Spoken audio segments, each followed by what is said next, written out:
अधिशोषण जो अपना चल रहा था, इसमें कुछ अधिशोषण से मिलते अपने कुछ शब्दों को देखा था। इसके बाद में अधिशोषण की क्रियाविधि। अधिशोषण की क्रियाविधि से हमारा क्या अर्थ है कि हमने जो अधिशोषण की प्रक्रिया देखी थी, तो अधिशोषण की प्रक्रिया किसी ठोस या द्रव की सतह पर संपन्न होती है। जो जब अधिशोषण की प्रक्रिया द्रव या ठोस की सतह पर संपन्न होती है, तो उसका कारण क्या था कि आपने कहा था कि जो सतही भाग है, उस सतही भाग पर असंतुलित बल उपस्थित होते हैं। ठीक है, अब असंतुलित बलों से अपने जो मतलब निकाला था, जैसे अपने पास ये कोई अधिशोषक पदार्थ का अपने एक यहाँ पर एक चित्र बनाया है, और ये अधिशोषक पदार्थ की सतह है। ठीक है, तो ये हमारे पास हो गया कोई अधिशोषक पदार्थ है, और इस अधिशोषक पदार्थ की सतह के ऊपर अधिशोष्य पदार्थ का अधिशोषण होना है। तो आपने कहा था कि मुक्त संयोजकताओं वाले स्थलों को आपने क्या नाम दिया था? तो मुक्त संयोजकताओं वाले स्थलों को आपने क्या कहा था? सक्रिय केंद्र नाम दिया था। तो ये हमारे पास क्या हो गए? सक्रिय केंद्र हो गए। ठीक है, यहां पर अगर अधिशोषक पदार्थ को देखा जाए तो इसके ऊपर क्या लग रहा है? संतुलित बल लग रहा है। जबकि यहां पर क्या मौजूद है? अपने पास सतह के ऊपर जो कण है, उन सतही कणों पर क्या मौजूद है? असंतुलित बल मौजूद है। तो इस असंतुलित बल होने के कारण से जब इस सतह के ऊपर किसके कण आएंगे? गैस या जो द्रव के जो कण आते हैं, तो गैस या द्रव के कण इस अधिशोषक की सतह के साथ ये किसका कार्य करेंगे? अधिशोष्य का कार्य करेंगे हमारे पास। ठीक है, तो सतह पर जो असंतुलित बल है, वो असंतुलित बल के कारण से जो अधिशोष्य पदार्थ है, इन सक्रिय केंद्रों के ऊपर या तो वान डेर वाल बल से या रासायनिक बल से इन सक्रिय केंद्रों के ऊपर ये जो अधिशोष्य पदार्थ है, वो आकर क्या हो जाएगा? अधिशोषित हो जाएगा।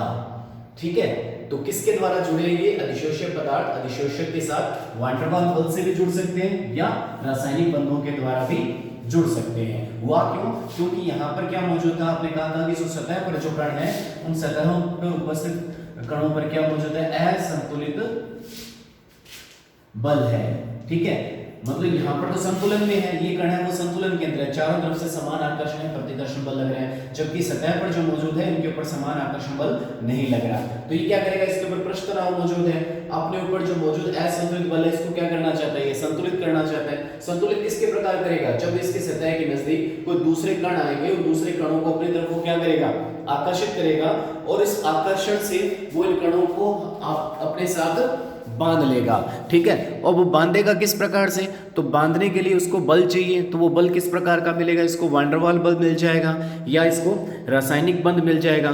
तो वान डेर वाल बल या रासायनिक बंध के द्वारा वह कणों को अपनी सतह के ऊपर बांध लेगा, तो जिसके कारण से अधिशोषण की प्रक्रिया संपन्न होगी। अब आपने कहा था कि अधिशोषक पदार्थ जितना सूक्ष्म विभाजित होगा, तो उसके सक्रिय केंद्रों की संख्या क्या होगी? उतनी ही ज्यादा होगी, जिससे अधिशोषण की प्रक्रिया बढ़ती है। ठीक है, तो अपने पास यहाँ पर कह सकते हैं कि असंतुलित बलों के कारण ठोस की सतह में संपर्क में आने वाले द्रव या गैसीय अणुओं को आकर्षित करने की प्रवृत्ति होती है। इससे ठोस की सतह पर अणुओं की संख्या बढ़ जाती है, अर्थात उसकी सांद्रता में क्या हो जाएगी? वृद्धि हो जाएगी। इसी प्रक्रिया को क्या कहा जाता है? अधिशोषण की प्रक्रिया कहा जाता है। जैसे इसके उदाहरण ले सकते हैं, अपने पास कुछ अधिशोषक पदार्थों के उदाहरण है हमारे पास, जैसे सक्रिय चारकोल का उदाहरण आ जाता है, जंतु चारकोल का उदाहरण आ जाता है, सिलिका जल का उदाहरण आ जाता है, या सूक्ष्म विभाजित धातुएं जैसे हमारे पास कॉपर है, निकल है, प्लेडियम है। तो ये हमारे पास अधिशोषक पदार्थ का कार्य करती है। तो ये होगी अधिशोषण की क्रियाविधि, कि जो अधिशोषण की प्रक्रिया है वो असंतुलित बलों के कारण से अधिशोषक की सतह पर अधिशोष्य पदार्थ को वान डेर वाल बल या रासायनिक बंधों के द्वारा अपनी सतह के ऊपर बांधने का कार्य करते हैं, जिससे सतही कण संतुलन की अवस्था में आ जाते हैं। इस प्रक्रिया को अपने क्या कहते हैं कि सतह पर अधिशोष्य पदार्थ की सांद्रता को बढ़ने को ही क्या कहा जाता है? अधिशोषण की प्रक्रिया कहा जाता है।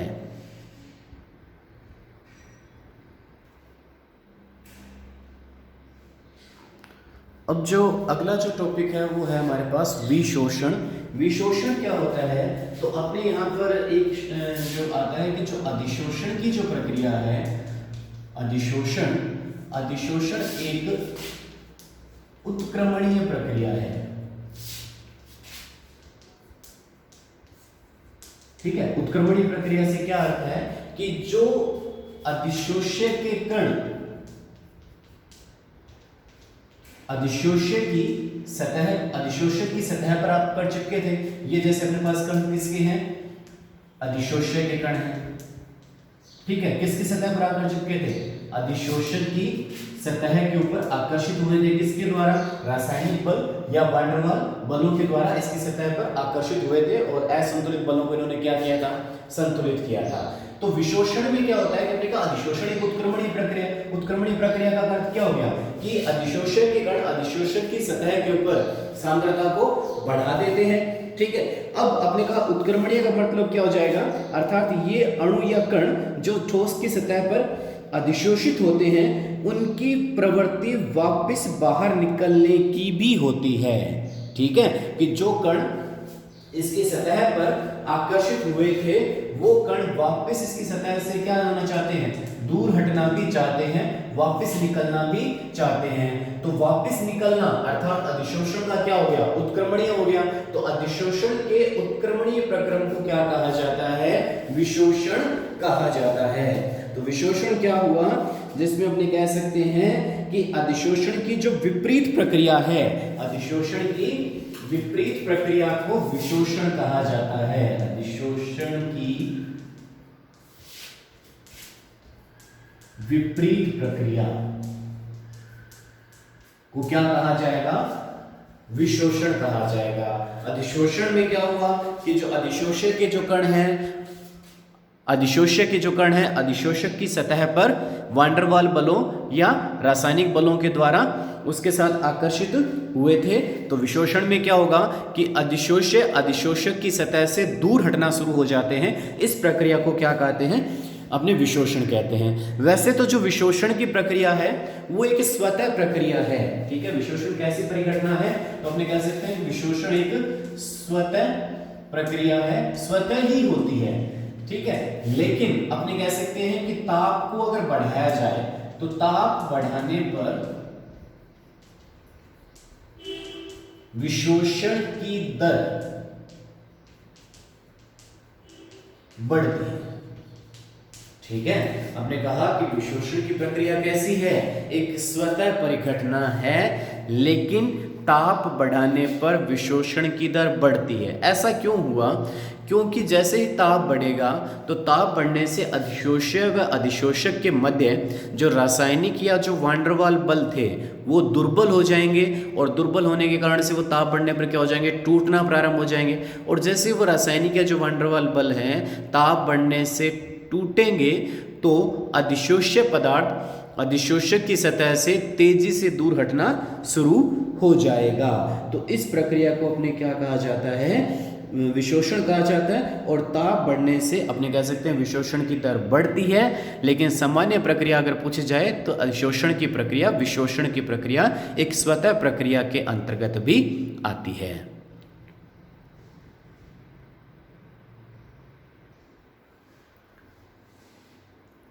अब इसी चैप्टर में जो अगला जो शब्द है वो है अवशोषण। अवशोषण किसे कहा जाता है, अवशोषण को देखें। पहले हमने अधिशोषण को देखा, फिर विशोषण को देखा, अब हमारे पास है अवशोषण। अवशोषण क्या है, जब कोई पदार्थ दूसरे पदार्थ में समान रूप से वितरित होता है।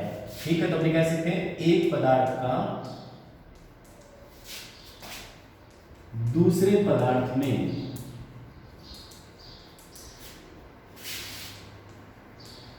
समान रूप से वितरण क्या कहलाता है, अवशोषण कहलाता है। एग्जाम्पल देख सकते हैं कि अपने कहते हैं कि जब अमोनिया को जल में घोला जाता है, ठीक है, तो जब अमोनिया गैस को अपने जब जल में घोलेंगे तो अमोनिया गैस जल के अंदर समान रूप से वितरित हो जाएगी। इस परिघटना को क्या कहा जाता है, अवशोषण कहा जाता है। या आपने और उदाहरण ले सकते हैं कि जब पानी के अंदर अपने किसी नीली या लाल रंग की जो इंक है इसको घोला जाए तो नीली या जो लाल रंग की इंक है वो उस पानी के अंदर समान रूप से वितरित हो जाती है, तो यह परिघटना भी अवशोषण की होती है। इसी तरह से जब अपने कपड़ों के ऊपर नील लगाते हैं तो नील को क्या करते हैं कि पानी के अंदर घोला जाता है, तो नील पानी के अंदर समान रूप से वितरित हो जाती है। ये ऐसा नहीं होता कि जो नील है पानी के आधे हिस्से में घुलेगी और आधे हिस्से में नहीं घुलेगी, वह नील पानी को, संपूर्ण पानी को ही नीला कर देती है। तो जब किसी एक पदार्थ का दूसरे पदार्थ में समान रूप से वितरण होता है, इस परिघटना को अवशोषण कहा जाता है। बहुत से उदाहरण हमारे दैनिक जीवन में आते हैं, जैसे मैंने उदाहरण लिया कि अमोनिया गैस को जब जल में घोला जाए तो अमोनिया गैस जल में समान रूप से वितरित हो जाएगी। या अपने कह रहे हैं कि नीली या लाल रंग की जो शाही है, जो इंक है, पेन इंक, इसको जब पानी में घोला जाए तो वह पानी में क्या हो जाती है, समान रूप से वितरित हो जाती है। या आपने कह सकते हैं कि जो कपड़ों पर लगाने वाली नील है, इसको जब अपने पानी में घोला जाता है तो वह भी उस पानी में समान रूप से वितरित हो जाती है। तो ये जो सारे उदाहरण अपने जो ले रहे हैं वह सारे उदाहरण अवशोषण के उदाहरणों के अंतर्गत ही आते हैं। अब हमारे पास जो टॉपिक बनता है कि अवशोषण और जो अधिशोषण जो शब्द है, ठीक है, उनमें अंतर क्या है। तो यहाँ पर अपने अवशोषण व अधिशोषण में अंतर देखने की कोशिश करते हैं। तो अब अपने यहाँ पर अधिशोषण व अवशोषण में अंतर स्पष्ट करना चाहते हैं। तो अधिशोषण व अवशोषण में अंतर स्पष्ट करने के लिए अपने क्या किया कि दो पात्र लिए, ठीक है, इस पात्र में A और पात्र क्या ले लिया B। इन दोनों पात्रों के अंदर इतने क्या भर दी, जल वाष्प को भरा गया है, ठीक है। अब पहले पात्र जो A पात्र है, इसके अंदर जल वाष्प में अपने क्या डाल दिया, एक सिलिका जल को डाला गया, ठीक है, और दूसरे पात्र में अपने क्या डाल दिया, निर्जल कैल्शियम क्लोराइड को डाल दिया। यहाँ पर जो सिलिका जल है वो किसका कार्य कर रही है, हमारे पास अधिशोषक का कार्य कर रही है, ठीक है। तो ये किसका कार्य करेगी, हमारे पास अधिशोषक का कार्य करेगी। और इस तरह से जो निर्जल कैल्शियम क्लोराइड है वो किसका कार्य करेगा, अवशोषक का कार्य करेगा, ठीक है। इसी तरह से जो जल वाष्प है वो जल वाष्प का जो कार्य होगा वो किसका हो जाएगा, या तो वो अधिशोष्य, कि जब बात करते हैं अपने इस तरफ के लिए अधिशोषण के लिए तो किसका कार्य करेगा, अधिशोष्य का कार्य करेगा, और इसके अंदर वो किसका कार्य करेगा, अवशोष्य का कार्य करेगा, ठीक है। तो एक जैसे मिलते जुलते शब्द हैं कि जिस पदार्थ का अधिशोषण होता है उसे क्या कहा जाता है, अधिशोष्य, और जिस पदार्थ का अवशोषण होता है उसे क्या कहा जाता है, अवशोष्य। तो ये दोनों अपने पास यहाँ पर कर लिए।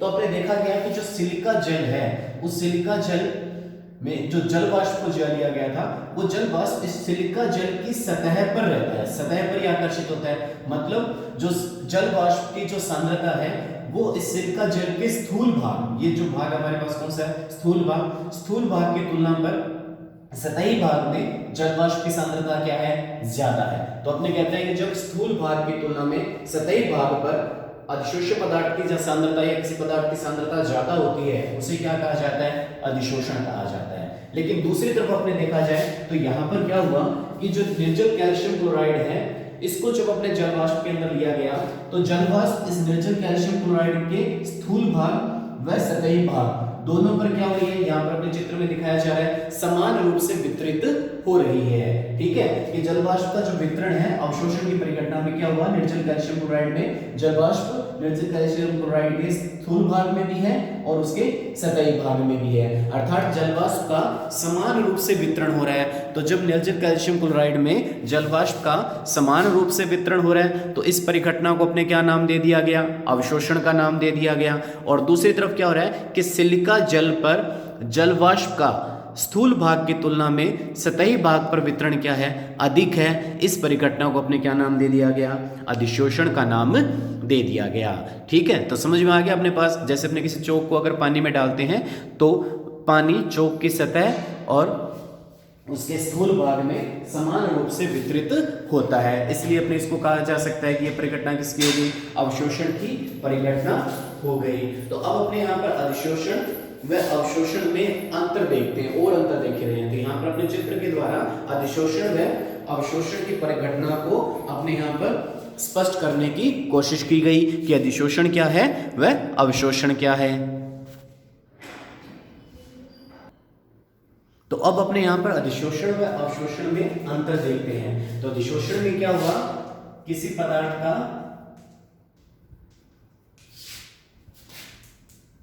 स्थूल भाग की तुलना में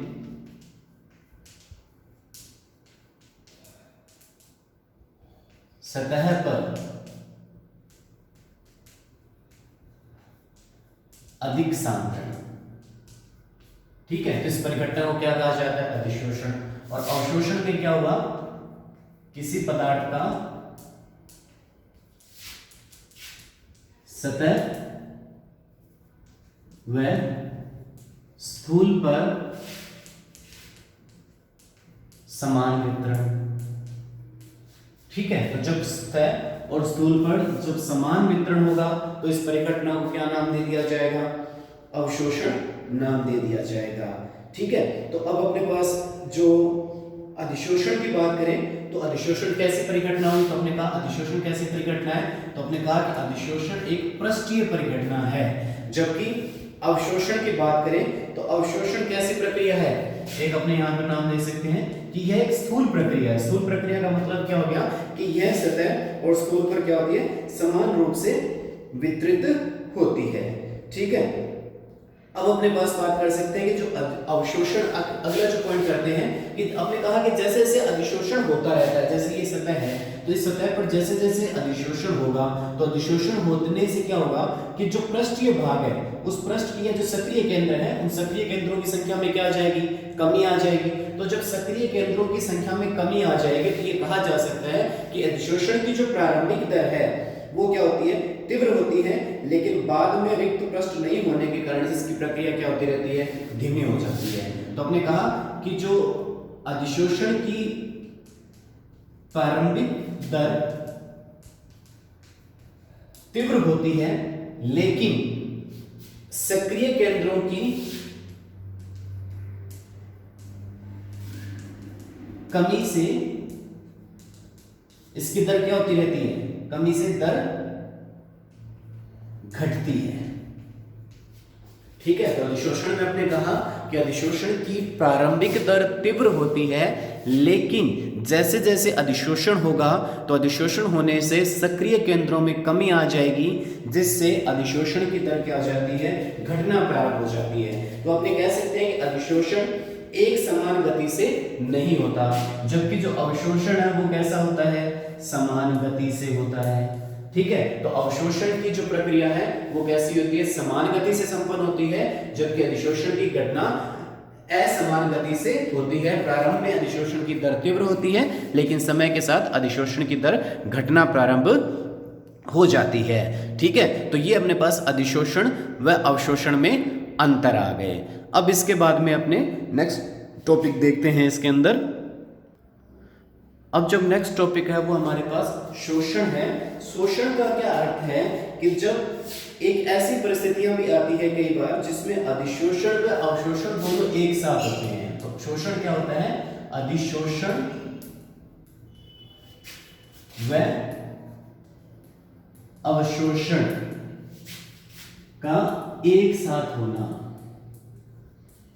ठीक है। तो अधिशोषण व अवशोषण जब एक साथ होते हैं तो इस परिघटना को अपने क्या कहा जाता है, शोषण कहा जाता है। कई बार क्या होता है कि कोई पदार्थ जब दूसरे पदार्थ के स्थूल भाग में वितरित होता है, ठीक है।